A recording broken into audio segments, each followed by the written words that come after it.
the potentiostat. Up until this point, we've spoken about electrodes, the electrochemical cell, and the test solution.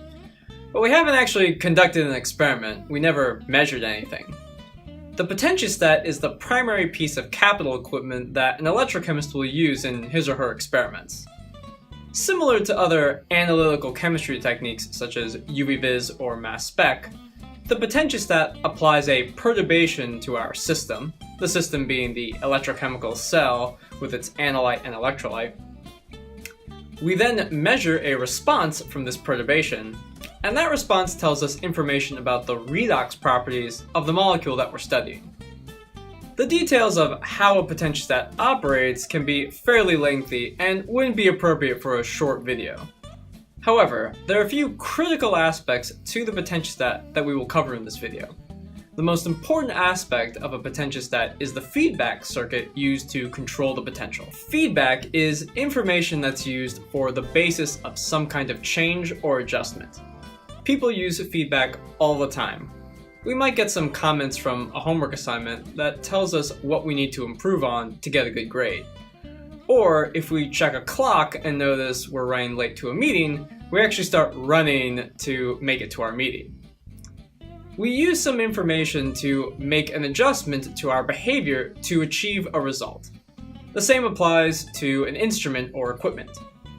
For example, you might be more familiar with a thermostat. With a thermostat, we can set a specific temperature, and depending on whether it's too hot or too cold in the room, the thermostat will either heat the room up or cool it down to reach the desired temperature. Once the temperature is reached, the thermostat will constantly work to maintain the desired temperature. Well, a potentiostat operates in the same way, except we're trying to maintain the desired potential on a much faster timescale. Potentiostats achieve this by using an electronic circuit component called an operational amplifier. After the feedback circuit, the next component of a potentiostat is a waveform generator. So the perturbation we apply to our system has to come from somewhere. And there are various techniques such as step potential, linear sweep, or scanning techniques, as well as pulse techniques that we want to apply to our electrochemical system. All of these have to come from some kind of waveform generator. All the signals involved in our electrochemical cell are analog by nature.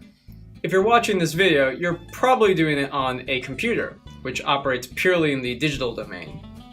As a result, analog to digital and digital to analog converters are implemented in a potentiostat. So a user can use a computer, digital domain, to control a potentiostat, and we can look at data generated from our electrochemical cell, analog signal. The last component in a potentiostat is a little bit of a historical note. But a long time ago, before computers, we needed some kind of output device to measure the response from the electrochemical cell. In today's day and age, it's very rare for people to not use a computer to collect data, but some people use chart recorders or other types of recording devices such as an oscilloscope to measure their data. In total, for a potentiostat to operate, you need a feedback circuit, a waveform generator, analog to digital and digital to analog converters, and some kind of output device. This concludes our discussion on potentiostats. In our next section, we'll be talking about the laboratory component to EChem in the box. I'll see you soon.